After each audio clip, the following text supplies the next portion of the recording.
Hello everyone, Rahul hair. आज हम explain करने वाले हैं 2024 में आई मूवी तेरी बातों में ऐसा उलझा जिया को।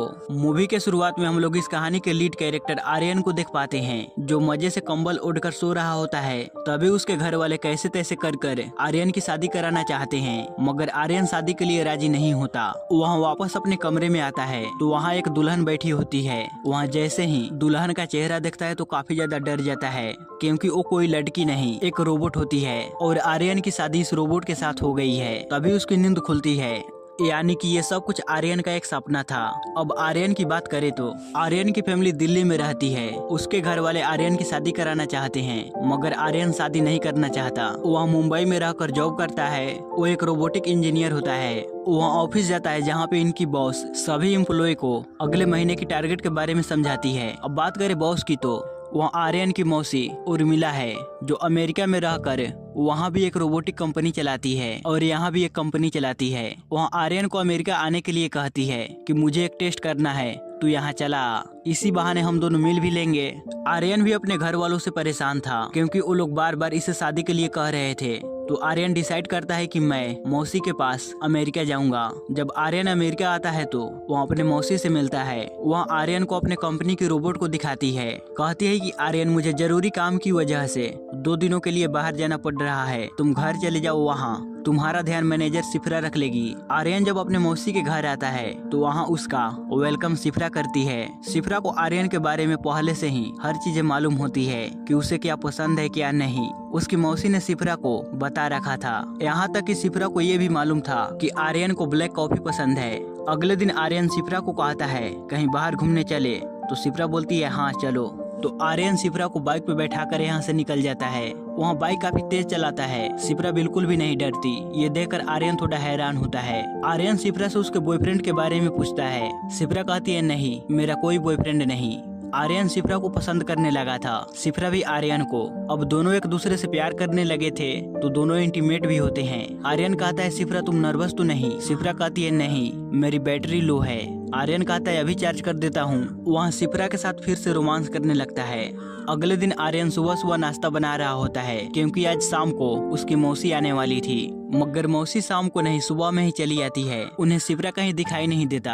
वहाँ आर्यन से सिफरा के बारे में पूछती है। आर्यन कहता है कि उसे बुखार है। मौसी जब आर्यन के कमरे में जाती है तो वहाँ सिफरा को देखती है। वहाँ समझ जाती है कि दोनों के बीच क्या हुआ है। आर्यन कहता है कि इसे बुखार है, चलो हम किसी डॉक्टर को दिखाए। तो मौसी सिफरा को ध्यान से देखती है और उसे चार्जिंग पे लगा देती है। इसे देखकर आर्यन पूरी तरह शॉक्ड रह जाता है, क्योंकि उसे मालूम पड़ता है कि सिफरा कोई इंसान नहीं बल्कि वो एक रोबोट है। वहाँ पहले अपने मौसी पे काफी ज्यादा गुस्सा होता है। मौसी कहती है यही तो हमारा टेस्ट था, मैं देखना चाहती थी कि तुम एक रोबोट को पहचान पाते हो या नहीं, क्योंकि तुम एक रोबोटिक इंजीनियर हो। अगर तुम उसे नहीं पहचान पाए तो एक आम आदमी खाक पहचान पाएगा। आर्यन कहता है कि मौसी आपने सिफरा के अंदर मेरे बारे में पहले से ही इंफॉर्मेशन डाल रखी थी, उसे किस करने के लिए भी आप ही ने कमांड दिया था। तो मौसी कहती है नहीं। सिफरा सामने वाले शख्स की चेहरे का इम्प्रेशन को स्कैन कर समझ जाती है कि आगे क्या करना है। आर्यन जब अपने मौसी के साथ खाना खा रहा होता है तो वहाँ सिफरा भी खाना खा रही थी। आर्यन कहता है ये तो रोबोट है, ये खाना कैसे खा रही है? मौसी कहती है सिफरा सिर्फ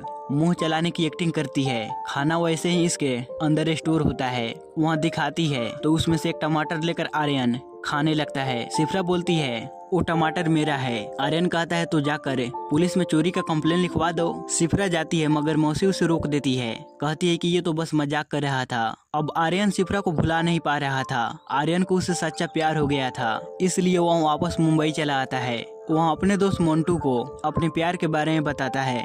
मोन्टू कहता है तो प्रॉब्लम क्या है? वो भी तुमसे प्यार करती है, तू भी उससे प्यार करता है। आर्यन कहता है वो एक रोबोट है। ये सुनते ही मोन्टू पूरी तरह शॉक्ड रह जाता है कि तू एक रोबोट से प्यार करता है, तुझे एक रोबोट और इंसान में फर्क नहीं समझ आया। आर्यन की माँ आर्यन के पास कॉल कर दिल्ली आने के लिए कहती है, क्योंकि उसके लिए एक लड़की को पसंद की है। अब आर्यन दिल्ली आता है, वहाँ उस लड़की से मिलता है, दोनों की एंगेजमेंट फिक्स हो जाती है। आर्यन को बस सिफरा की ही यादें आ रही थी। वहाँ एंगेजमेंट नहीं करना चाहता था, इसलिए एंगेजमेंट वाले दिन ही आर्यन छत से भागता है, मगर वहाँ दद्दू सूटे मार रहे थे। वो कहते हैं कि तू इधर किधर जा रहा है? आर्यन कहता है मुझे किसी लड़की से प्यार है, मैं ये एंगेजमेंट नहीं करना चाहता। दद्दू भी आर्यन का सपोर्ट करते हैं, कहते हैं कि तू यहाँ से जा, मैं यहाँ सब कुछ संभाल लूंगा। आर्यन के घर वाले काफी ज्यादा परेशान होते हैं कि इसकी अब शादी कैसे होगी। इधर आर्यन अपने मौसी के पास कॉल कर कहता है कि मौसी, अगर आप शिप्रा को इंडिया में लॉन्च करना चाहती हो तो उसे इंडिया भेज दो टेस्टिंग के लिए, ताकि वो हमारे फैमिली के साथ रह कर अच्छे से इंडियन फैमिली को समझ ले, जिससे आगे कोई प्रॉब्लम नहीं होगी। मौसी को भी आर्यन का आइडिया अच्छा लगता है। वहाँ शिप्रा को आर्यन के पास भेज देती है मुंबई। आर्यन सबसे पहले शिप्रा को मोन्टू से मिलवाता है। वहाँ यकीन नहीं कर रहा था कि ये एक रोबोट है। शिप्रा जब अपना डेमो दिखाती है तब जाकर मोन्टू को यकीन होता है कि ये खूबसूरत लड़की नहीं बल्कि एक रोबोट है। अब आर्यन शिप्रा को लेकर दिल्ली यानी कि अपने घर जाता है। रास्ते के बीच शिप्रा को समझा रहा था कि मेरी मम्मी को तुम भी मम्मी कहना। शिप्रा जब आर्यन के घर आती है तो आर्यन के घर वाले शिप्रा की सुंदरता को देखकर पूरी तरह शॉक्ड रह जाते हैं कि आर्यन इतनी सुंदर बहू घर लाया, क्योंकि आर्यन अब शिप्रा से ही शादी करने का डिसीजन कर चुका था और घर वालों को भी बताया था कि मैं अपने लिए एक लड़की को भी ढूंढ ली है जो कि अमेरिका से है। ये जानकर उसके घर वाले तो खुश तो होते हैं। इसी वजह से आर्यन ने शिप्रा को अमेरिका से इंडिया बुलवाया, सिर्फ टेस्टिंग के नाम पे। आर्यन अपने मौसी से झूठ बोला था। अब यहाँ शिप्रा छोटी छोटी गलतियाँ कर दिया करती। वहाँ बड़ों का पैर छूती ही छोटे बच्चों का भी पैर छू लेती।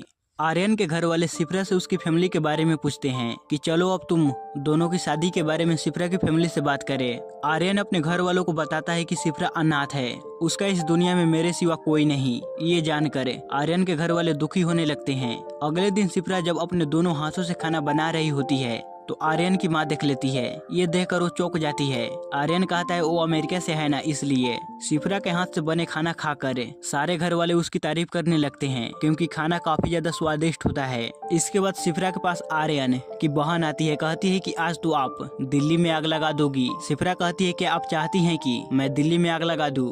तभी आर्यन कहता है नहीं, वो तो बस मजाक कर रही थी, एक पेमेंट भेजना था। आर्यन शिप्रा को कहता है कि तुम मेरे अकाउंट से 4 लाख रुपए भेज दो, क्योंकि आर्यन अपने bank account, social media account, सब कुछ का एक्सेस शिप्रा को दे रखा था। दादू कहते हैं नहीं बेटा, मैं पेमेंट दे दूंगा। आर्यन शिप्रा को पेमेंट करने से मना कर देता है। तभी शिप्रा अचानक से जमीन पे गिर जाती है। फैमिली मेंबर में एक डॉक्टर था, वहाँ शिप्रा को चेक कर बताता है कि वो मर गई। आर्यन जल्दी से शिप्रा को लेकर अपने कमरे में आता है, उसे चार्जिंग पे लगा देता है, क्योंकि शिप्रा की बैटरी लो हो गई थी। घर वाले दुखी होकर रोने लगे थे। सभी आर्यन के कमरे के पास जाते हैं और उसे दरवाजा खोलने के लिए कहते हैं। थोड़ी देर के बाद आर्यन दरवाजा खोलता है। उसके घर वाले जब आर्यन के कमरे में आते हैं तो शिप्रा को बिल्कुल स्वस्थ देखते हैं।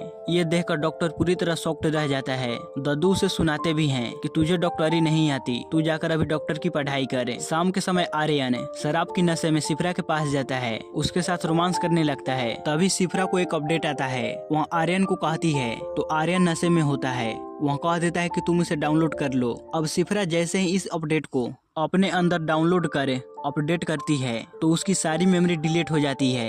वहाँ अब आर्यन को नहीं पहचानती। ये देखकर आर्यन के होश ही उड़ जाते हैं। वहाँ जल्दी से अपने मौसी के पास कॉल कर इस वाकया के बारे में बताता है तो उसकी मौसी कहती है कि उसने कोई गलत अपडेट डाउनलोड कर ली होगी, इसी वजह से ऐसा हो रहा है। वहाँ कहती है कि मैं 4 घंटों में तुम्हारे पास बैकअप भेज देती हूँ, तब तक तुम शिप्रा को संभालो। अब कैसे तैसे कर कर आर्यन शिप्रा को 4 घंटों तक संभाल लेता है। मौसी जब उसके पास बैकअप भेज देती है तो आर्यन शिप्रा के अंदर डाउनलोड कर देता है, जिससे शिप्रा पहले की तरह ठीक हो जाती है। अब वहाँ आर्यन को पहचानने लगती है। इसके बाद शिप्रा जब अपने कमरे में चार्ज हो रही होती है तभी एक पड़ोस का लड़का शिप्रा को चार्ज होते हुए देख लेता है। वहाँ खिड़की से कमरे के अंदर चला आता है, जिससे उस लड़के को मालूम पड़ जाता है कि शिप्रा कोई इंसान नहीं, वो तो एक रोबोट है। वहाँ शिप्रा को टच करता है, उसके करीब जाता है किस करने के लिए, तो शिप्रा एक मशीन वो क्या समझेगी, तो शिप्रा भी उस लड़के के करीब जाती है। वहाँ लड़का शिप्रा को किस करने ही वाला होता है तभी वहाँ आर्यन चला आता है।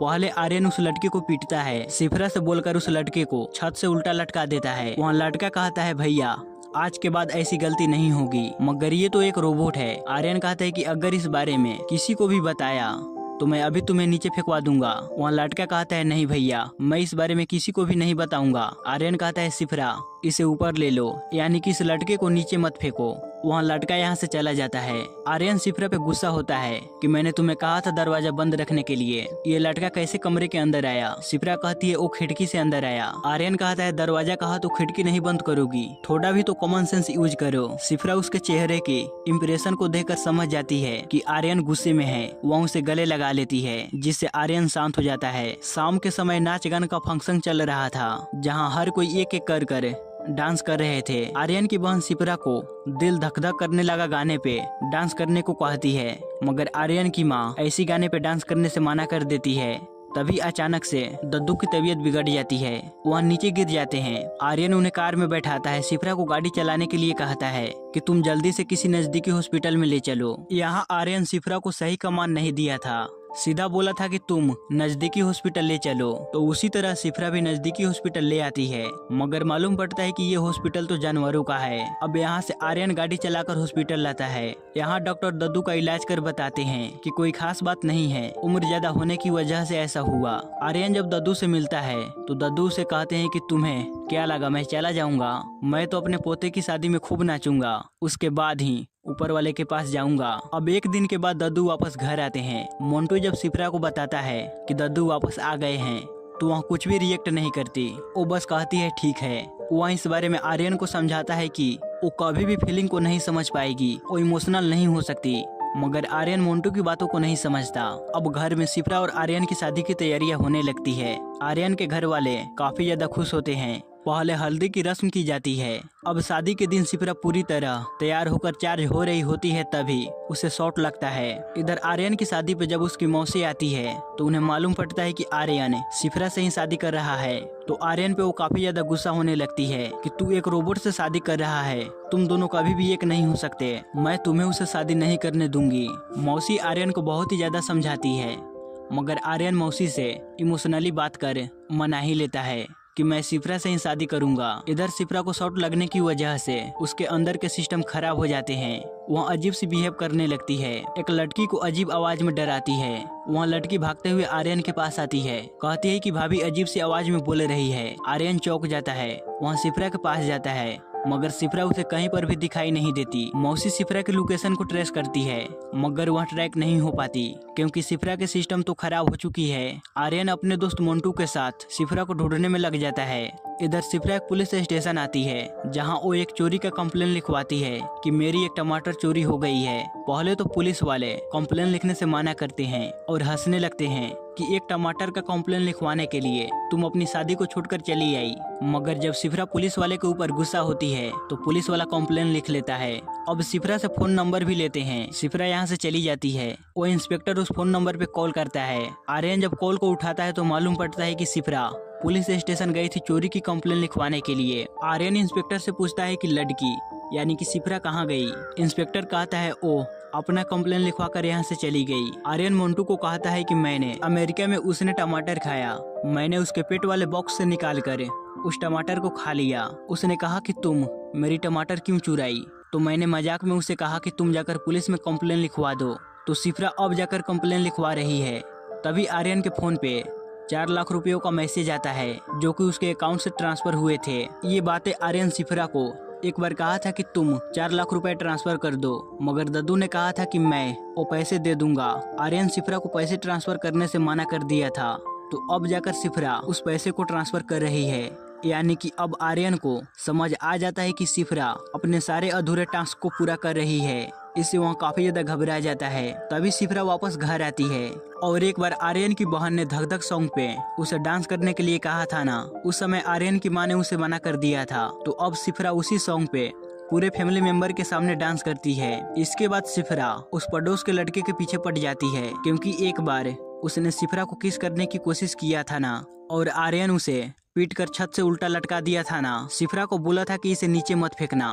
तो अब सिप्रा उस लड़के को छत से नीचे फेंकने के लिए उसके पीछे पड़ जाती है। आर्यन उसे रोकता है। वहाँ सिप्रा को ऑफ करने की कोशिश करता है, मगर सिप्रा ऑफ नहीं होती। वहाँ आर्यन को जख्मी कर देती है और उस लड़के को छत से नीचे गिरा देती है। नीचे सोफा होने की वजह से उस लड़के की जान बच जाती है। इसके बाद सिप्रा को एक बार आर्यन की बहन ने कहा था ना पूरी दिल्ली में आग लगाने के लिए, तो सिप्रा ने कहा था कि आप चाहती है कि मैं पूरी दिल्ली में आग लगा दूं। तो अब सिप्रा पूरी दिल्ली में आग लगाने के लिए निकल पड़ती है। ये वाकया देखकर हर कोई काफी ज्यादा डर जाते हैं। सिप्रा पूरी दिल्ली में आग लगाने के लिए यहाँ से जाने लगती है। वहीं आर्यन उसे रोकने के लिए एक तलवार लेकर उसके सामने आता है। सिप्रा पे वार करता है, जिससे सिप्रा वहीं गिर जाती है और उसके चेहरे का अंदर का पार्ट्स दिखने लगते हैं, जिससे सबको मालूम पड़ जाता है कि ये कोई लड़की नहीं बल्कि वो एक रोबोट है। यहाँ पे आर्यन को समझ आता है कि एक रोबोट हमारे लिए जितना अच्छा होता है वहीं रोबोट हमारे लिए काफी ज्यादा खतरनाक भी हो सकते हैं।